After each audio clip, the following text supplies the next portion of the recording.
Tapi ketika anak usia 5 tahun, ada muamalah, bergaul dengan Nabi Muhammad SAW, dan Nabi Muhammad memperlakukannya sebagaimana anak-anak, Nabi bercanda bermain dengan anak itu, hingga akhirnya anak usia 5 tahun ini ketika dewasa, yang terkenang dalam ingatannya adalah kasih sayangnya Rasulullah SAW.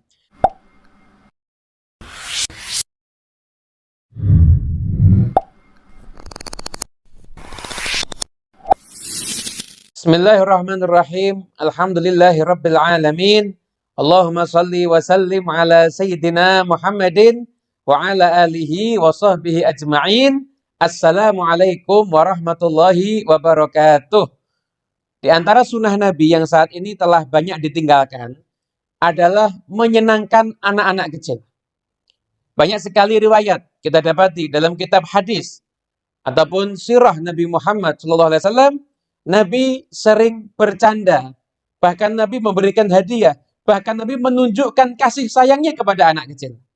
Di antaranya ketika ada salah seorang perempuan yang berzina ada di zaman Nabi, ketika lahir anak dari hasil perzinaan, maka Nabi pun masih menunjukkan kasih sayangnya kepada anak yang merupakan anak itu adalah hasil daripada perzinaan. Kita bisa bayangkan, ketika orang lain berpandangan negatif kepada anak dari hasil perbuatan zina, maka Nabi Muhammad SAW menunjukkan rahmatnya kepada anak zina dengan memerintahkan ibunya menyusui anaknya terlebih dahulu agar tidak langsung dirajam hingga anak itu kehilangan kasih sayang, terutama di masa-masa bayinya dari seorang ibu. Kemudian juga dalam hadis riwayat Imam Al-Bukhari, bahwasanya Mahmud bin Rabi, beliau meriwayatkan bahwasanya saya masih mengingat ketika saya berusia 5 tahun, Nabi Muhammad SAW mengambil air lalu menyemburkannya ke wajahku. Kita bisa lihat, anak usia 5 tahun itu apa yang dia ingat. Tapi ketika anak usia 5 tahun, ada muamalah, bergaul dengan Nabi Muhammad SAW, dan Nabi Muhammad memperlakukannya sebagaimana anak-anak, Nabi bercanda bermain dengan anak itu, hingga akhirnya anak usia 5 tahun ini ketika dewasa, yang terkenang dalam ingatannya adalah kasih sayangnya Rasulullah SAW. Bahkan termasuk Mahmud bin Rabi ini adalah salah seorang sahabat dari Rasulullah SAW dan masuk dalam riwayat hadis Sahih Al-Bukhari.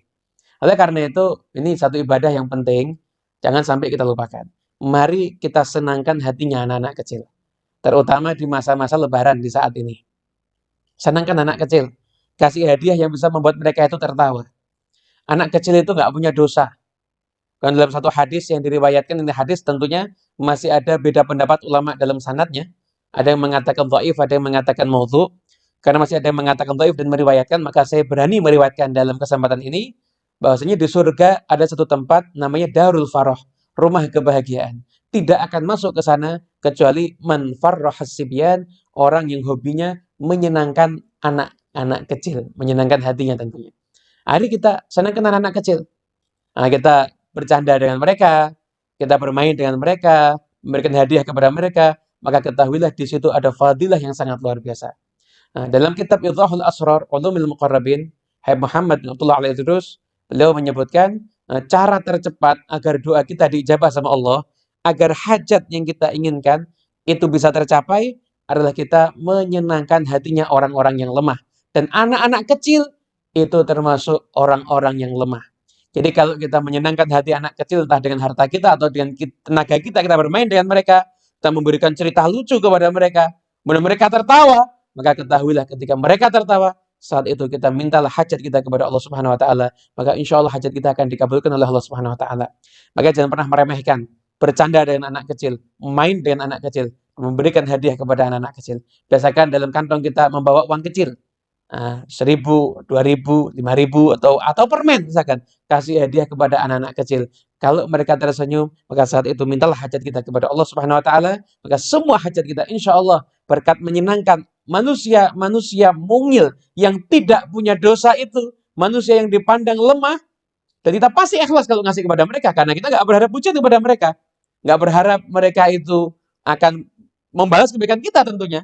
Dengan keikhlasan kita itulah saat mereka tersenyum, minta hajat kita kepada Allah, hajat kita akan dikabulkan oleh Allah Subhanahu wa taala. Wassalamualaikum warahmatullahi wabarakatuh.